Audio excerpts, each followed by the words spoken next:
يا عبادي الذين آمنوا إن أرضي واسعة فإياي فاعبدون. Bismillahirrahmanirrahim. كل نفس Assalamualaikum warahmatullahi wabarakatuh.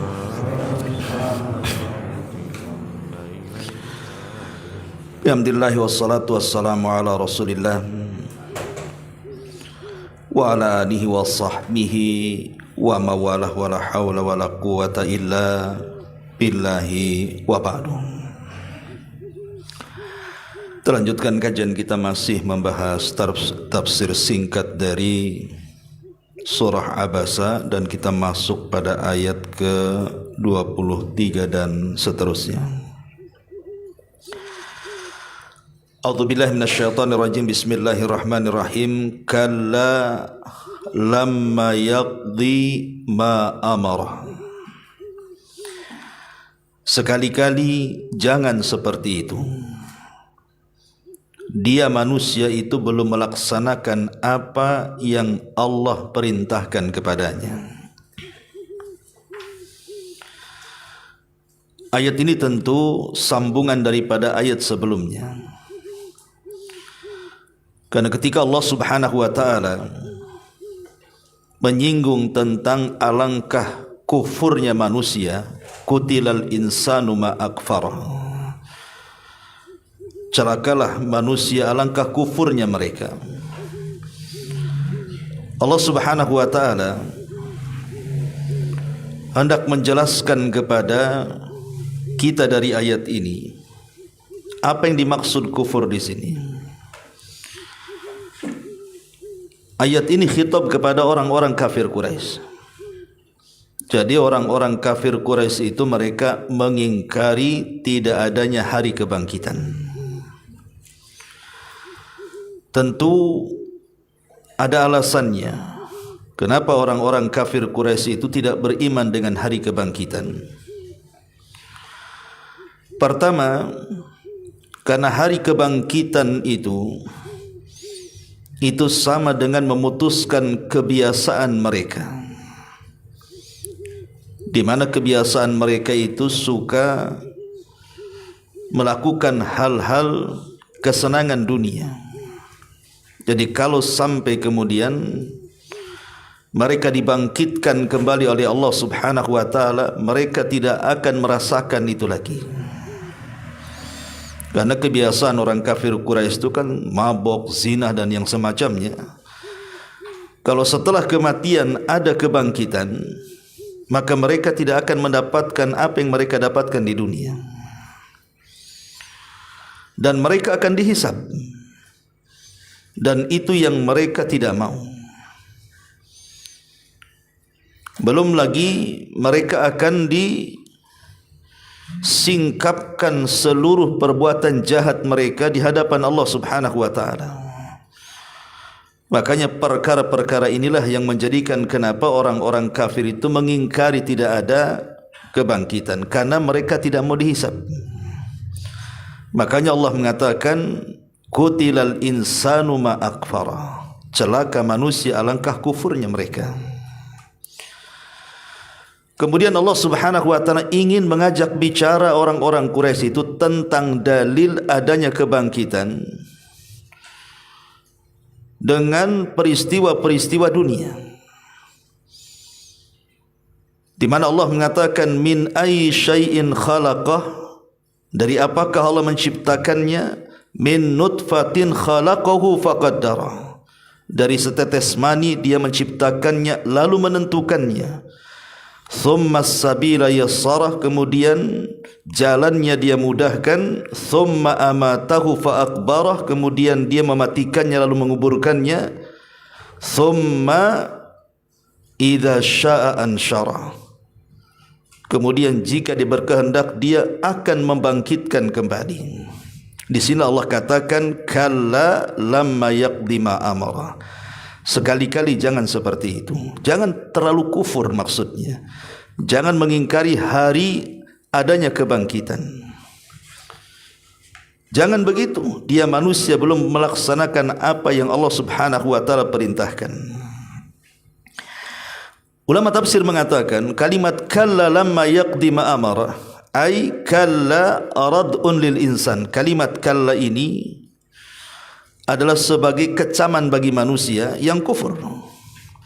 An kufrihi wa takabburihi wa inkarihi lil ba'thi liyaumil qiyamah. Tentang kekufurannya, kesombongannya dan keingkarannya tentang kebangkitan kelak pada hari kiamat.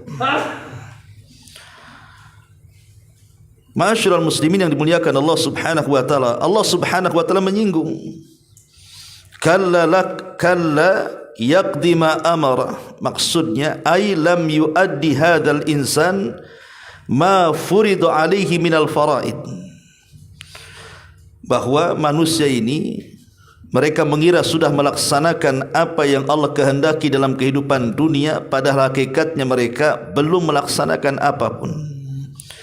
Di sini ada sindiran kepada kita ikhwatul fillah muliakan Allah Subhanahu wa taala, ya, bahwa manusia ini ketika Allah Subhanahu wa taala ciptakan kita mulai dari tetes manis sampai kemudian terlahir, sampai kemudian remaja, dewasa, sampai kemudian tua, ada manusia-manusia itu yang mereka mengira bahwa mereka diciptakan begitu saja oleh Allah Subhanahu wa taala. Pada Allah mengatakan lam yutraka, sudah mereka tidak ditinggalkan begitu saja, tapi diutus kepada mereka nabi, kemudian diperingatkan. Tapi ada manusia-manusia itu yang selama hidup di dunia seolah-olah mereka tidak yakin adanya akhirat, sehingga kehidupan mereka itu hanya dunia dan dunia. Lah kenapa alasannya? Ya tentu ikhwatul fillah muliakan Allah Azza wa Jalla, ini karena perangkap daripada syaitan. Makanya ketika Allah Subhanahu wa taala berfirman dalam surah Al-A'raf ayat 12 sampai 16, ketika syaitan atau iblis berjanji kepada Allah Subhanahu wa taala, fabima aghwaytani la aqudanna lahum siratakal mustaqim. Karena engkau sudah menyesatkan aku wahai Rabb, kata iblis, maka aku akan sesatkan Bani Adam dari jalanmu yang lurus.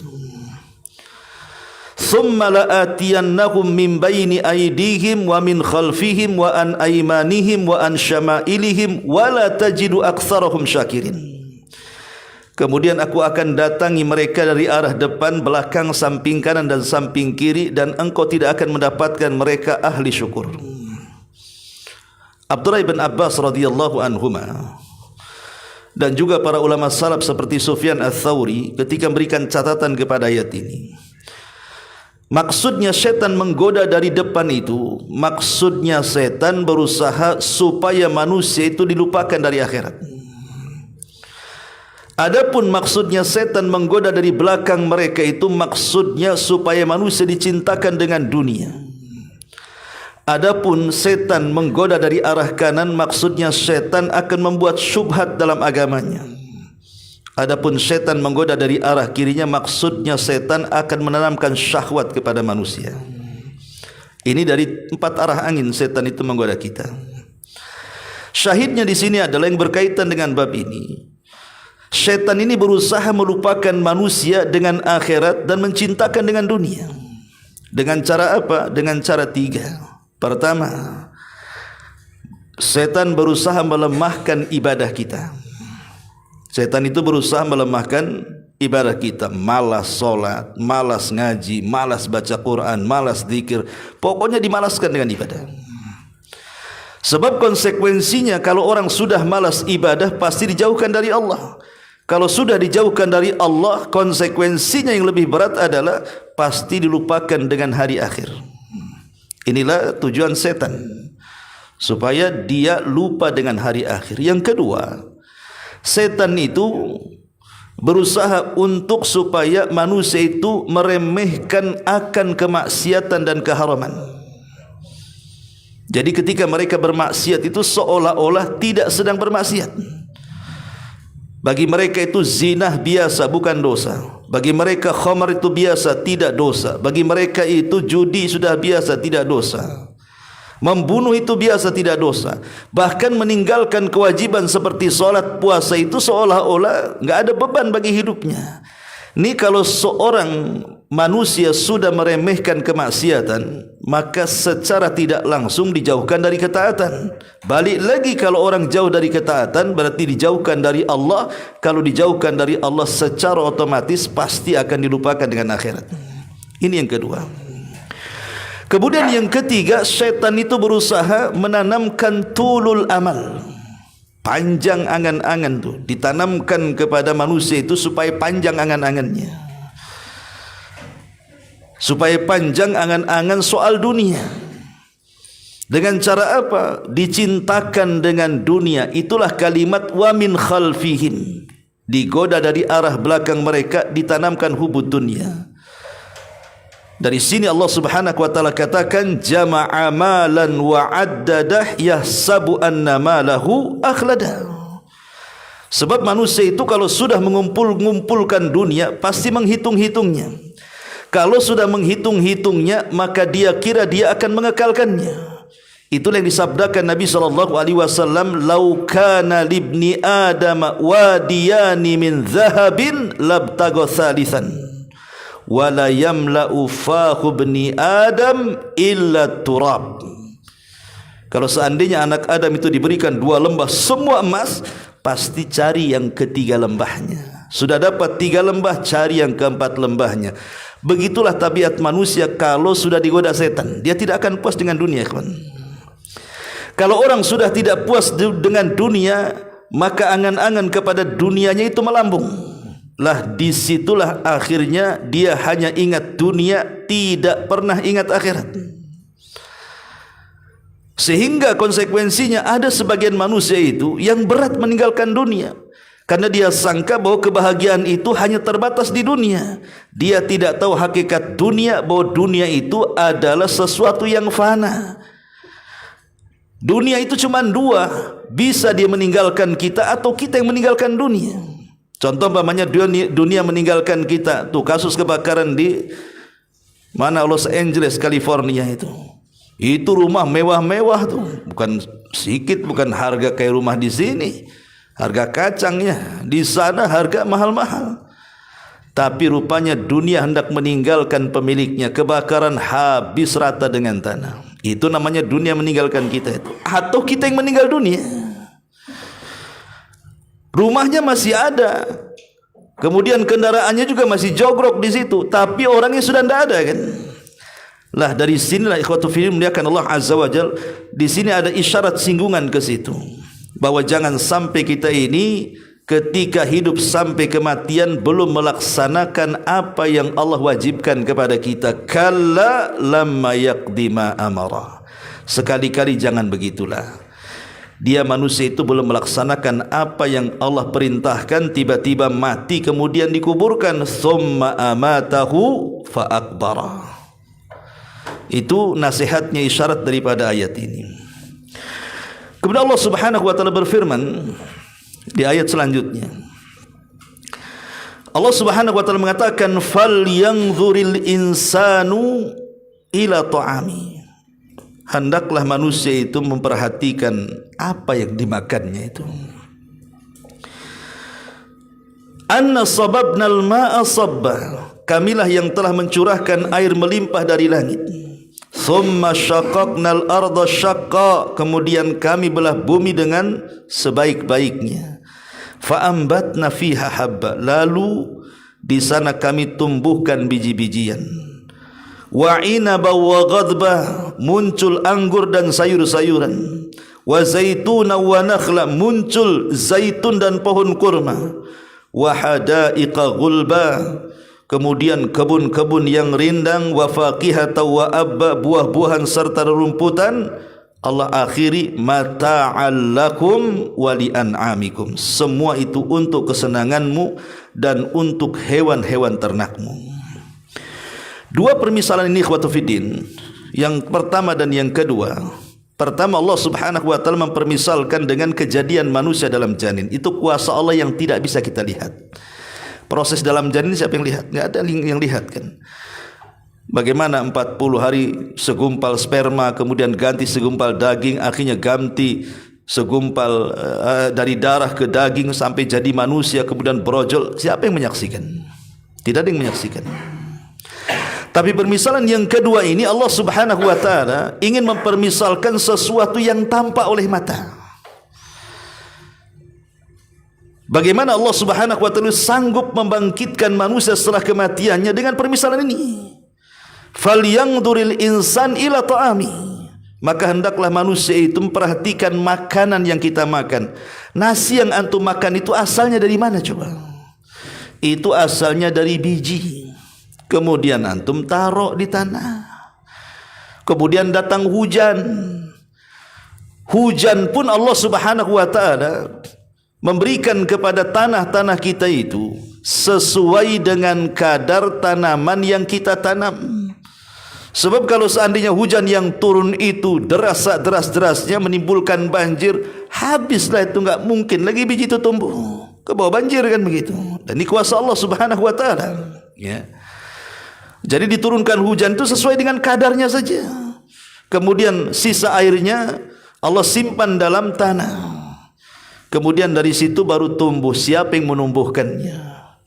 Setelah tumbuh kemudian besar, akhirnya kemudian di situ tumbuh biji-bijian, di situ tumbuh buah-buahan, di situ tumbuh makanan, bukan hanya untuk manusia, bahkan untuk binatang rumput di mana-mana. Bahkan hutan pun akhirnya penuh dengan tanaman, menjadi rindang. Lah Allah katakan mata'al lakum wa li'an'amikum. Itu semua nikmat bagi kalian dan bagi hewan ternak kalian. Lah dua permisalan ini sebagai dalil logika namanya, ya. Bahwa dua permisalan ini bantahan kepada orang-orang kafir yang mereka mengingkari adanya hari kebangkitan setelah kematian. Kalau engkau tidak percaya bahwa adanya hari kebangkitan setelah kematian, Allah Maha mampu loh membangkitkan kalian. Contohnya apa? Asal kalian gitu maksudnya. Kalian kan dulu tidak ada.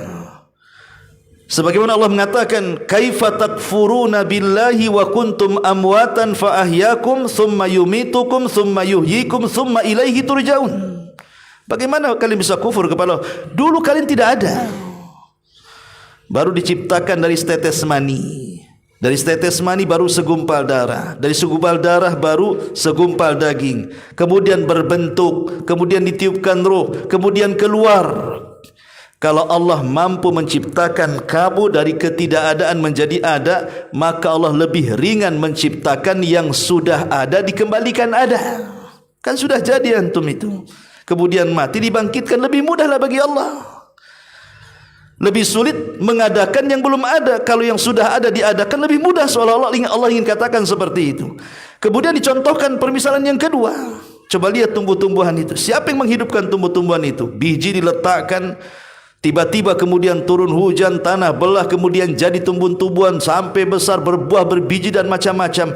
Siapa yang menumbuhkannya? Kalau Allah mampu menumbuhkan ini, maka kalian harus paham Allah pun sanggup membangkitkan kalian. Jadi ini hendak mempermisalkan bantahan kepada siapa? Orang-orang kafir. Ma'asyiral muslimin wal muslimat rahimakumullah.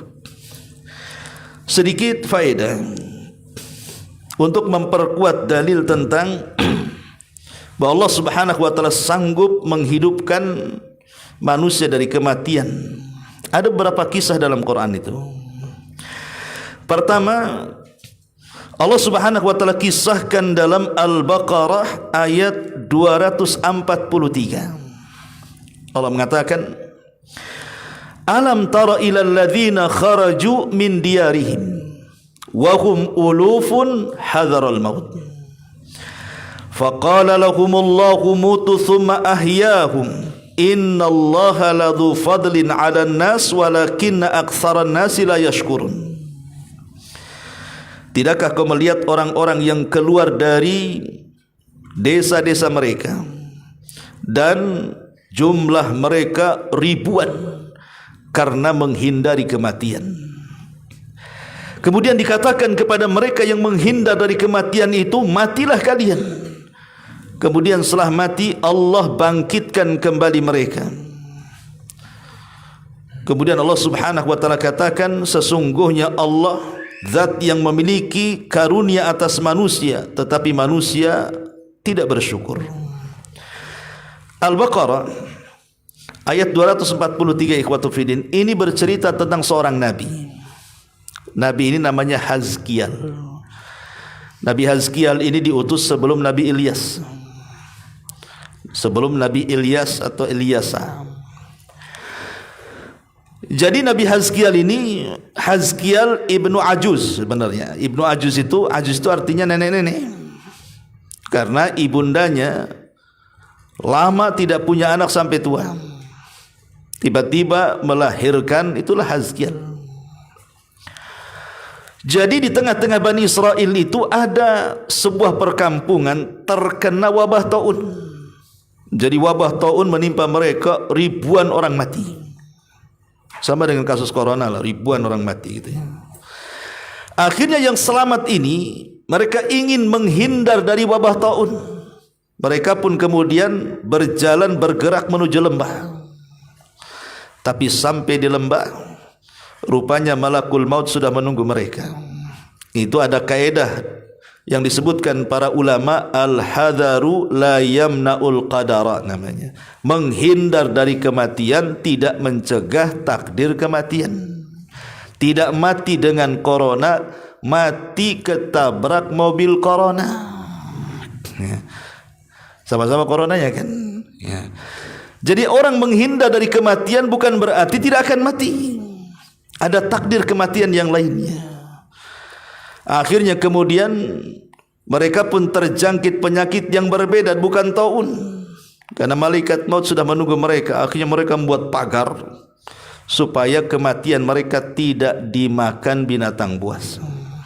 Setelah buat pagar, baru mereka mati semua di situ. Ketika mereka mati itulah lewatlah Nabi Hazkial. Ya, karena tidak dikuburkan ikhwatu fiddin, bangkai pula di mana-mana. Ketika melihat kaumnya mati semua berserakan gitu ya, bergelimpangan, maka Nabi Hazkial sedih. Akhirnya berdoa kepada Allah Subhanahu wa taala agar Allah menghidupkan mereka. Dan Allah pun kemudian mengabulkan permintaan Hazkial, tiba-tiba mereka hidup. Ini namanya hidup setelah kematian kan. Di dunia juga Allah sanggup. Ya. Setelah mereka hidup, maka Nabi Hazkial hidup bersama mereka beberapa tahun. Tapi sayang setelah Hazkial meninggal dunia, begitulah manusia. Sudah tidak ada nabi, akhirnya kufur lagi, menyembah satu berhala namanya Ba'lan. Maka diutuslah kepada mereka Nabi Ilyas. Syahidnya di sini adalah bagaimana Allah menghidupkan manusia dari kematian kan. Ada juga yang mengatakan bahwa kisah Hazkial juga tercantum dalam surah Al-Baqarah 259-nya. Ini kan Al-Baqarah 243. Ada lagi kisah dalam Al-Baqarah 259. Apa bunyinya? Allah Subhanahu wa taala mengatakan, "Au kalladzi marra 'ala qaryatin wa hiya khawiyatun 'ala urushiha qala anna yuhyi hadhihi Allahu ba'da mautiha fa amatahu Allahu mi'ata 'amin thumma ba'athahu qala kam labista qala labistu yawman aw ba'da yawmin qala bal labista mi'ata 'amin fanzur ila ta'amika wa syarabika lam yatasanna wanzur ila himarika walinaj'alaka ayatan linnas wanzur ila al-idhami kaifa nunsizuha thumma naqsuha lahma falamma tabayyana lahu qala a'lamu anna Allah ala kulli syai'in qadir." Jadi ada satu kisah, ada sebuah negeri itu dijajah oleh musuh, diserang oleh musuh sampai bangunan-bangunannya rata dengan tanah. Sama lah dengan kayak Palestina sekarang kan, dijajah Israel setahun lebih, rata tuh di Gaza tuh bangunannya, kurang lebih lah kayak gitu ceritanya ya. Jadi Nabi Hazkiel ini lewat kepada negeri yang habis dijajah dan hancur sampai ke para-parapnya. Jadi Hazkiel ini melamun, apa mungkin Allah mampu mengembalikan negeri yang mati ini? Saat melamun itu karena dia habis kelelahan safar, dia ingin istirahat. Carilah sebuah lubang, kemudian dia pun masuk di lubang itu, tertidur dia. Ditambatkan keledainya, kemudian ditaruhlah makan di sampingnya, dia tidur. Rupanya tak bangun-bangun sampai 1 abad. Bayangkan, 100 tahun dia tidur, ya. Karena tidurnya ba'da zuhur, setelah 100 tahun dibangunkan asar, jadi seolah-olah dia baru saja tidur ketika dibangunkan itu. Jadi ditanyalah kepada dia, kam labista, berapa lama kau tidur, katanya. Mungkin 1 hari atau setengah hari, katanya. Padahal sudah 1 abad tuh, ya. Maka dijelaskan, bahkan engkau tidur mi'ata amin, sudah 100 tahun alias 1 abad. Enggak percaya, kau lihat tuh makanannya yang kau bawa sudah enggak ada. Minuman yang kau bawa sudah enggak ada. Lam yatasanna. Minuman dan makanannya itu masih utuh, ya. Tetapi masalahnya yang tidak utuh itu keledainya. Jadi makanannya masih utuh, minumannya masih utuh, keledainya sudah jadi tulang belulang. Ya namanya diikat nggak dikasih makan setahun, ya matilah kan itu, ya. Akhirnya sudah besar lah tulang-tulangnya itu. Baru dia sadar, oh iya mungkin 1 abad. Disitulah Allah Subhanahu wa ta'ala tunjukkan kekuasaannya menghidupkan keledai kembali. Tiba-tiba entah berantah dari mana, tulang belulang itu terangkai lagi, dagingnya datang lagi, kemudian membungkus tulangnya sampai jadi keledai, dimasukkan ruhnya, tiba-tiba berteriak seolah-olah kiamat dibangkitkan. Dari situ Uzair ataupun Hazkiel mengatakan, sekarang aku tahu Allah Subhanahu wa ta'ala sungguh mampu untuk melakukan apapun. Artinya keledai saja bisa dihidupkan, apalagi kota yang mati. Pasti Allah bisa menghidupkannya. Syahidnya di sini apa? Ini keledai mati dihidupkan kan? Kalau Allah Subhanahu wa ta'ala sanggup menghidupkan keledai setelah kematiannya, masa Allah tidak sanggup menghidupkan kembali kelak pada hari kiamat? Ma'asyiral muslimin yang dimuliakan, ada yang mengatakan bahwa orang ini yang melintasi kota itu namanya Hazkiel. Tapi sebagian ulama seperti Ibnu Ishaq melemahkan riwayat ini, dan yang betul bukan Hazkiel tetapi Uzair. Seorang Nabi Uzair yang dipertuhankan oleh orang-orang Yahudi. Yang Allah katakan dalam surah At-Taubah, wa qalatil yahud Uzair ibnullah wa qalatin nasara al-masih ibnullah. Berkata orang-orang Yahudi Uzair itu anak Allah, berkata orang Nasrani Isa itu anak Allah. Jadi Uzair yang lewat di situ. Jadi kisahnya begini. Ada raja Babylon namanya Bukhtun Nasr. Dan Bukhtun Nasr itu juga menguasai banyak belahan dunia, sama dengan pendahulunya Namrud, karena sama-sama raja Babylon Irak. Jadi Bukhtun Nasr ini membawa pasukan besar menghancurkan Palestina dan membunuh orang-orang Yahudi. Jadi dahulu orang Yahudi dibantai oleh Bukhtun Nasr itu. Semua laki-lakinya dibantai, perempuan dan anak-anaknya jadi tawanan dibawa ke Babylon Irak. Lah karena tidak ada manusia kan, karena semua dibawa ke Irak sana, jadi kota itu hancur, nggak ada orang. Sementara sebagian orang Yahudi yang selamat, mereka tunggang langganglah kabur. Lah Uzair itu lewat di situ, melihat kota yang hancur berantakan, dia berpikir, makanya dia mengatakan, anna yuhyi hadhillahu ba'da mautiha. Mungkinkah Allah mampu menghidupkan setelah kematian kota ini? Uzair ini tidak ragu dengan Allah, tidak. Cuman kayak kita lah sekarang nengok Gaza, mungkin gak Gaza itu kayak kemarin lagi, gitu maksudnya, ya. Akhirnya kemudian Allah Subhanahu wa ta'ala membuktikan ucapannya. Ketika Uzair sedang beristirahat, itulah Allah akhirnya tidurkan Uzair 1 abad tuh. Ketika bangun, rupanya kota itu sudah hidup lagi setelah 1 tahun itu, setelah 1 abad itu. Dan sebelumnya Uzair ditampakkan kuasa Allah. Ketika melihat minumannya utuh, makanannya utuh, padahal 1 abad ikhwan, antum aja naruh roti, jangan 1 abad, 1 tahun di belakang rumah hilang tuh roti itu. Ini 1 abad, ini kan kuasa Allah membiarkan roti dan makanannya itu utuh. Masalahnya keledainya sudah mati, bahkan sudah jadi tulang belulang. Disitulah Allah tampakkan kekuasaannya, merangkai lagi tulang, akhirnya menjadikan keledai hidup, kemudian berteriak. Barulah Uzair mengatakan, kalau Allah sanggup menciptakan Uzair kembali, maka tidak mustahil Allah bisa menghidupkan kota yang mati itu. Di sini juga syahidnya bahwa Allah sanggup menghidupkan dari kematian. Kemudian yang ketiga, kisah Nabi Isa. Kisah Nabi Isa alaihi salatu wassalam juga disebutkan di dalam Al-Quranul Karim. Surah Al-Imran ayat 49. Allah mengatakan, wa rasulan ila bani Israel. Dan Isa adalah seorang rasul yang diutus kepada Bani Israel. Inni qad ji'tukum bi ayati mir rabbikum. Kata Isa, aku telah datang kepada kalian dengan tanda kuasa dari Rabb kalian. Inni akhluqu lakum minat tini kahayati tayri.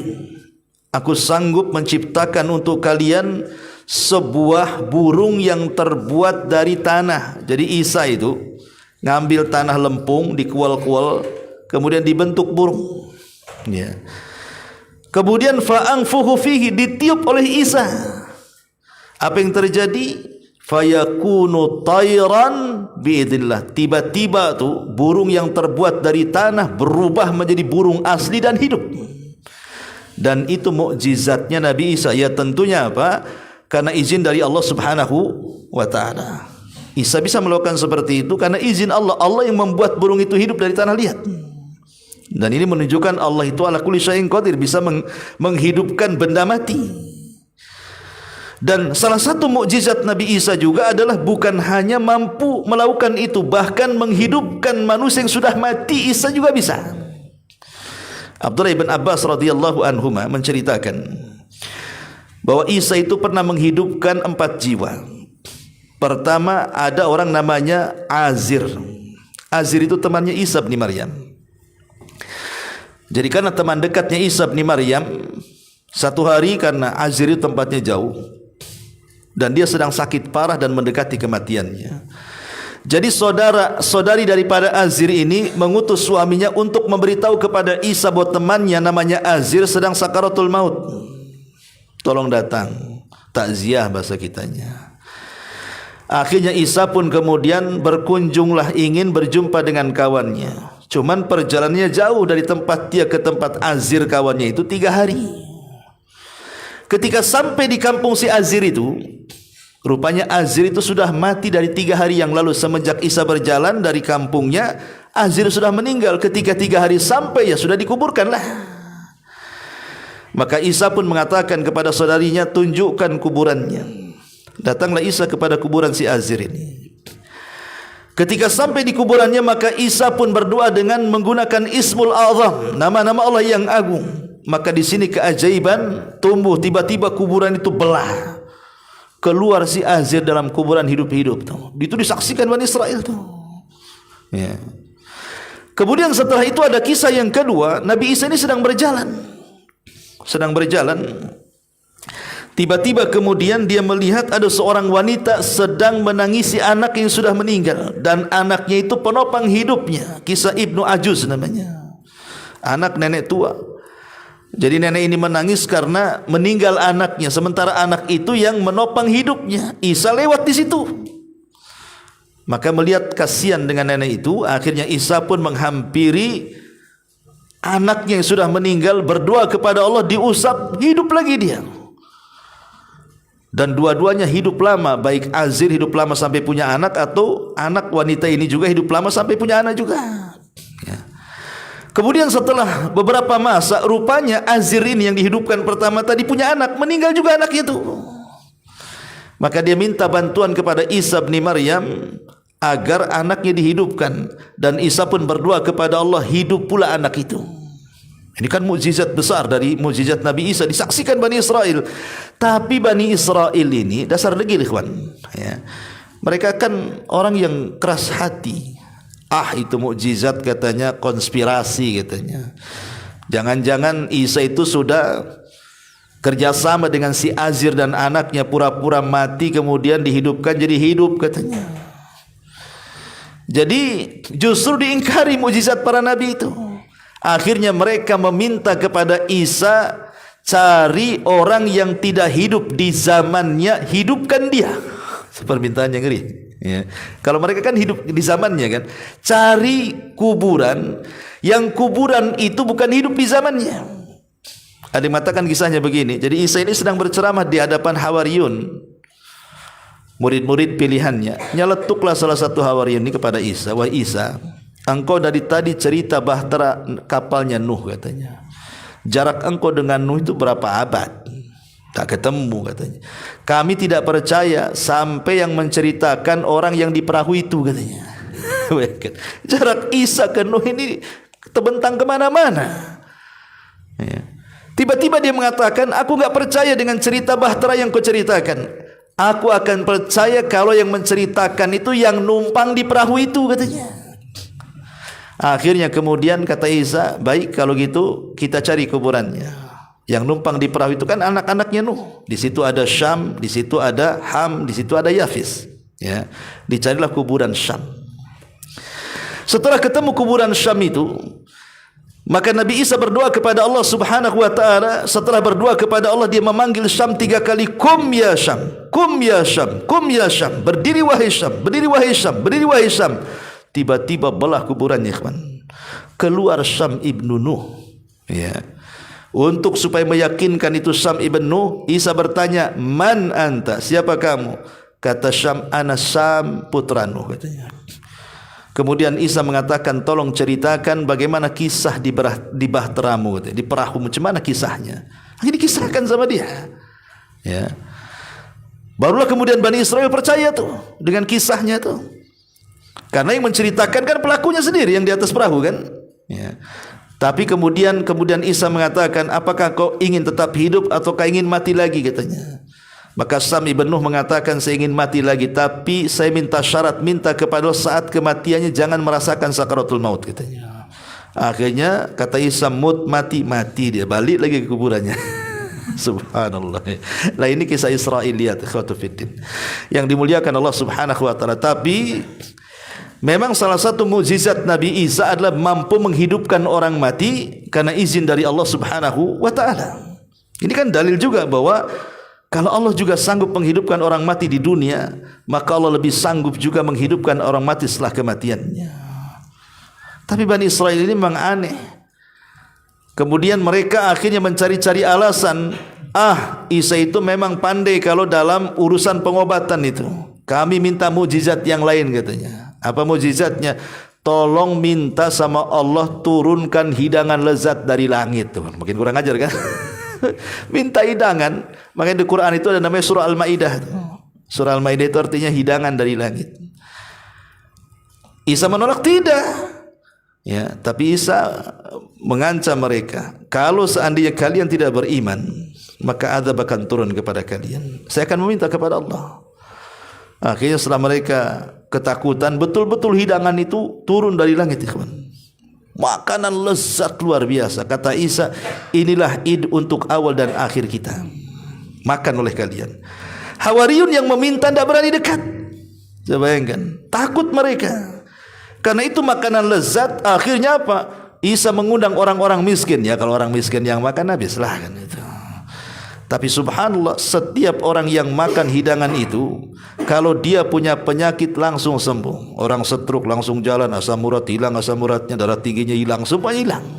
Ya, karena Isa itu mukjizatnya kan berkaitan dengan kesembuhan. Kan semua para nabi itu mukjizat itu biasanya disamakan dengan adat istiadat kaumnya, seperti Nabi Musa. Kenapa kok mukjizatnya tongkat jadi ular, tangan dimasukkan ke situ tiba-tiba bercahaya kan? Ya karena memang di zaman Nabi Musa itu dunia sihir itu sedang puncak-puncaknya. Banyak markas, banyak pesantren sihir, ya kayak madrasah Harry Potter atau apa.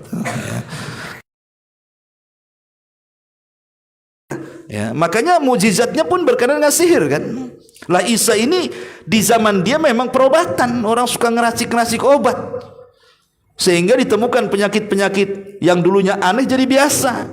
Maka Isa pun harus lebih sakti lah daripada tabib-tabib kan gitu. Dibuatlah mukjizat yang berkenaan dengan perobatan, sama dengan Nabi kita. Karena di zaman Nabi kita diutus oleh Allah menjadi Nabi dan Rasul, orang Arab itu gandrung dengan syair masalahnya. Mereka suka dengan tata bahasa yang tinggi, bersyair, jadi pujangga hebat. Maka turunlah Al-Quran, bahwa bahasa Quran jauh lebih hebat dibandingkan bahasa syairnya orang Arab. Dan begitu, ya umumnya mukjizat itu biasanya disamakan dengan kebiasaan kaumnya. Ya. Baik, kemudian ini kisah yang ketiga. Kisah yang keempat, itu dijelaskan juga di dalam surah Al-Baqarah ayat 73. Di mana Allah Subhanahu wa taala mengatakan faqul nadribuhu bi ba'diha kadzalika yuhyillahul mauta wa yuriikum ayatihi la'allakum ta'qilun. Maka kami katakan pukullah sebagian badannya dengan sebagian anggota sapi betina yang sudah disembelih itu. Ya. Begitulah Allah akan hidupkan orang yang mati itu, dan Allah akan perlihatkan tanda-tanda kekuasaannya agar kalian berfikir. Al-Baqarah ayat 73 ini menceritakan tentang Baqarah Bani Israel. Makanya surah Al-Baqarah disebut Al-Baqarah karena kisah ini. Ya, kisah tentang sapi betina.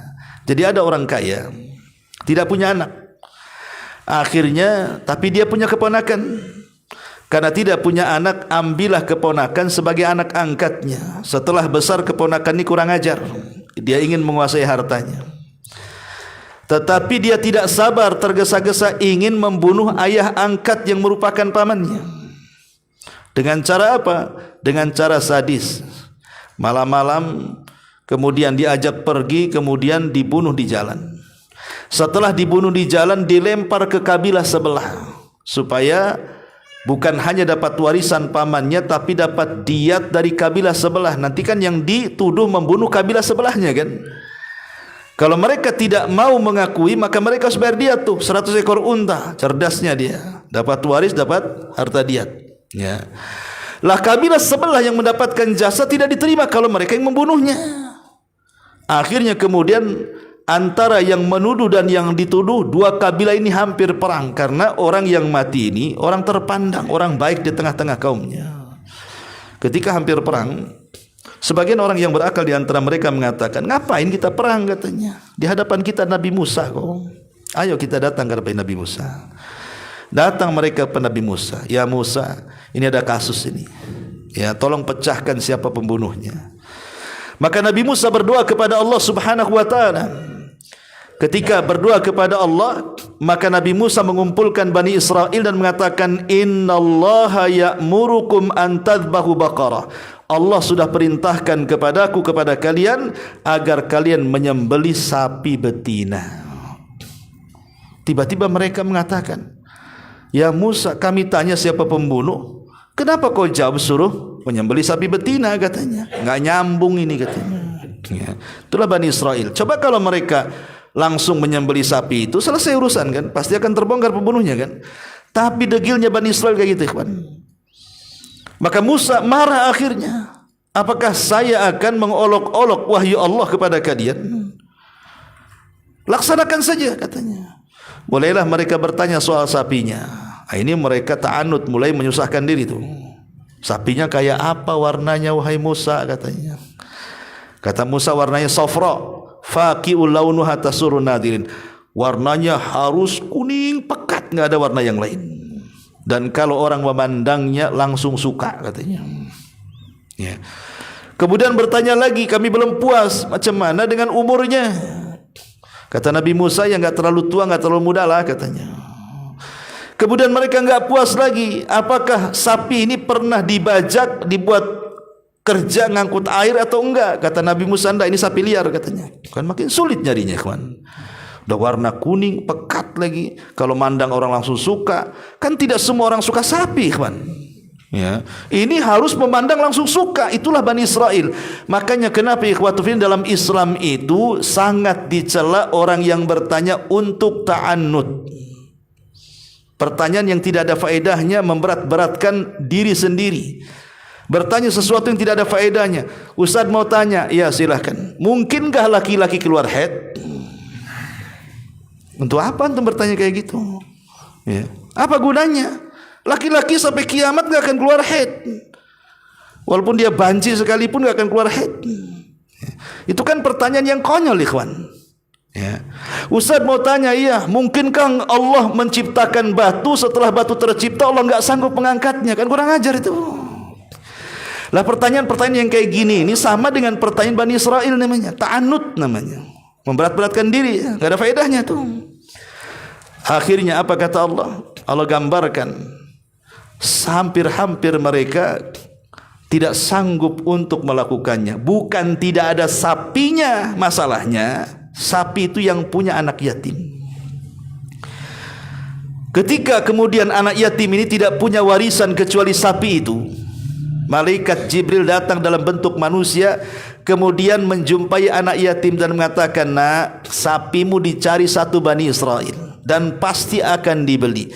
Jangan kau menjual kecuali seharga emas seberat sapimu, katanya. Enggak stres tuh ngumpulin emas seberat sapi. Ya. Akhirnya apa? Betul. Setelah kemudian melihat sapinya, memang cantik sapinya. Nggak ada orang nggak suka dengan sapinya. Tapi masalahnya harganya, bro. Harganya mahal, seberat sapi emas, dibayangkan. Tapi bagaimanapun karena mereka sudah terikat dengan perjanjian, ingat, kalau mereka sudah perjanjian, tidak boleh tidak dilaksanakan, kalau tidak turun adab. Mau tidak mau mereka akhirnya apa? Melorotilah mas-mas istrinya, anak perempuannya dikumpulkan sampai betul-betul seberat sapi. Kemudian diambil sebagian anggota badan sapi, dipukulkan ke orang mati, bangun orang mati itu. Kemudian Musa bertanya, man qatalak, siapa yang membunuhmu? Tengok kiri kanan, tengok ponakannya, oh itu yang bunuh saya, katanya. Habis itu mati lagi. Cuma nunjukin itu pembunuhnya, mati lagi. Ya, terungkaplah kasusnya. Lah ini juga syahid bahwa Allah Subhanahu wa taala itu sanggup menghidupkan setelah kematian, kan. Ini kisah-kisah seperti ini ada di Al-Qur'an semuanya. Atau kisah Nabi Allah Ibrahim alaihi salatu wassalam. Kisah Nabi Ibrahim alaihi salatu wassalam yang ketika Allah Subhanahu wa taala memerintahkan Nabi Ibrahim alaihi salatu wassalam untuk mengumpulkan 4 unggas, ya, burung, ayam, entok atau apa gitu ya. Kemudian sudah dipotong-potong. Kemudian badannya yang satu taruh sana, sayapnya satu taruh, cekernya di sana, semuanya akhirnya menyebar. Tapi kata Allah, "Tsummad'uhun", panggil sekarang wahai Ibrahim, "Ya'tinaka sa'ya", pasti mereka akan datang segera kepadamu. Betul. Ketika Ibrahim kemudian menyeru unggas yang sudah dipotong-potong dan disebar di semua lautan itu, di semua gunung itu, tiba-tiba kemudian terbang tuh anggota-anggota badan, nyatu lagi, hidup lagi. Lah kisah-kisah ini ikhwatu fiddin muliakan Allah Azza wa Jalla sebagai bukti bahwa Allah itu ala kulli syai'in qadir, mampu menghidupkan setelah kematian. Mampu menghidupkan setelah kematian. Makanya kalau kita lihat Al-Qur'anul Karim, ikhwan, metode ketika meyakinkan bahwa Allah Subhanahu wa taala ala kulli syai'in qadir. Pertama, disebutkan fataratan bitasri. Terkadang Allah Subhanahu wa taala dengan membahasakan dengan sangat jelas sebagaimana Allah mengatakan dalam surah At-Taghabun, "Qul bala wa rabbi latub'atsun." Katakan, ya, Rabbku sanggup membangkitkan. Itu namanya tasri. Betul-betul Allah mengatakan secara jelas dalam Quran dia sanggup membangkitkan. Yang kedua, ya, wa taratan bitadhkiril insan binash'atihil ula. Atau Allah mengingatkan manusia dengan penciptaannya yang pertama. Sebagaimana Allah mengatakan dalam surah Tariq, ya, "Falyanzuril insanu mimma khuliqa mimma indafik yakhruju min bainis sulbi wat tara'ib innahu ala raj'ihi laqadir." Hendaklah manusia melihat dari apa dia diciptakan. Dari setetes mani yang memancar, dari sulbi laki-laki dan wanita, Kemudian Allah mengatakan innahu ala raj'ihi laqadir. Allah ketika mengembalikan di hari kebangkitan sungguh sangat mampu. Ini metode Allah itu mengingatkan manusia dari penciptaan awal. Kalau Allah sanggup menciptakan kamu dari ketidakadaan, sekarang sudah ada, tiba-tiba mati Allah bangkitkan, lebih mudah lagi maksudnya. Ini yang kedua. Yang ketiga, wa taratan bil istidlali bi imbatin nabat. Atau terkadang Allah berdalil dalam Quran itu dengan kehidupan tumbuh-tumbuhan yang kita sedang bahas ini. Ya. Yang Allah Subhanahu wa taala katakan di sini falyanzuril insan ila ta'ami. Coba kau lihat makanan yang kau makan itu. Jangan lihat lauknya saja, rendangnya, jangan itu aja yang lihat itu. Lihat nih beras yang kita makan ini dari mana asalnya. Coba bayangkan. Dari mana asalnya kok bisa jadi beras ini? Oh, dari tanaman. Anggur yang kita makan, dari mana asalnya anggur ini? Dari biji anggur katanya. Dari mana ini asalnya jeruk, rambutan, durian ini? Nah, harusnya kita berpikir, oh, dia dari bijinya, kemudian tumbuh turun hujan, tumbuh jadi pohon, akhirnya berbuah. Lah itu kuasa siapa menghidupkan sampai kita makan buah-buahannya itu? Kuasa Allah. Ini yang ketiga, terkadang Allah untuk membuktikan Allah sanggup menghidupkan setelah kematian itu dengan mempermisalkan tumbuh-tumbuhan yang hidup. Ini yang ketiga. Yang keempat, wa taratan bil isyarah. Terkadang menggunakan isyarat. Seperti Allah mengatakan dalam surah Al-Ahqaf ayat 33. Awalam yarau annallaha alladzi khalaqas samawati wal ardh wa lam ya'ya bi khalqihinna. Tidakkah kau lihat Allah itu sanggup menciptakan langit dan bumi? Dan Allah tidak lelah ketika menciptakan langit dan bumi. Biqadirin ala an yuhyal mauta. Maka kalau seandainya Allah menghidupkan kalian itu lebih mudah. Kau menciptakan langit bumi saja bisa, kau menciptakan kalian tidak bisa, ini gimana ceritanya? Allah mengatakan bahwa penciptaan langit dan bumi itu lebih asyad, lebih berat dibandingkan penciptaan manusia kan? Loh, kalau langit bumi bisa Allah ciptakan, masa menciptakan kita kembali tidak bisa? Ini akalnya di mana kan itu bahasanya? Terkadang Allah Subhanahu wa taala ingin membuktikan dengan dalil seperti itu.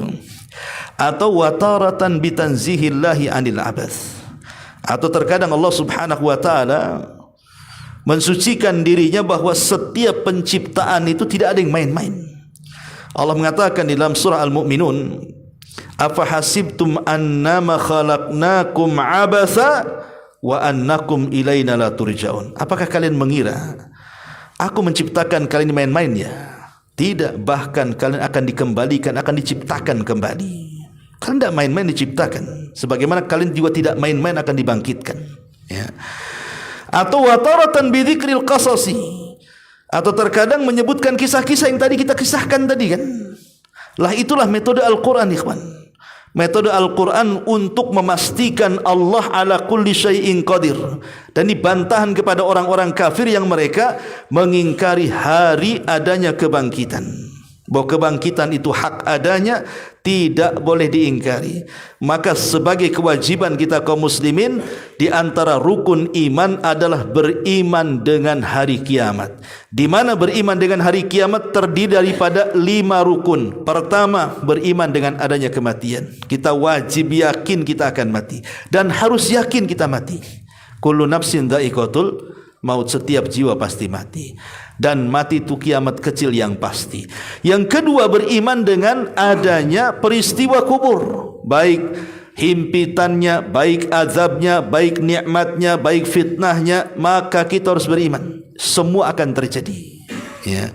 Kemudian yang ketiga, beriman dengan kebangkitan, bahwa kita akan dibangkitkan kembali dan akan dihadapkan kepada Allah Subhanahu wa taala.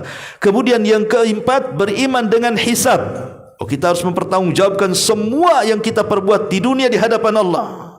Kemudian yang terakhir, jaza, balasan, ada surga, ada neraka. Itulah kandungan beriman dengan hari akhir, beriman dengan 5 perkara ini, bahwa Allah Subhanahu wa taala ala kulli syai'in qadir. Wallahu a'lam bishawab. Ini di antara tafsir daripada surah An-Naba. Kita akhiri sampai di ayat ke-32 dan selanjutnya kita lanjutkan minggu depan. Wallahu a'lam. Sampai di sini, kalau ada yang bertanya silakan kita buat tanya jawab, kalau tidak kita tutup.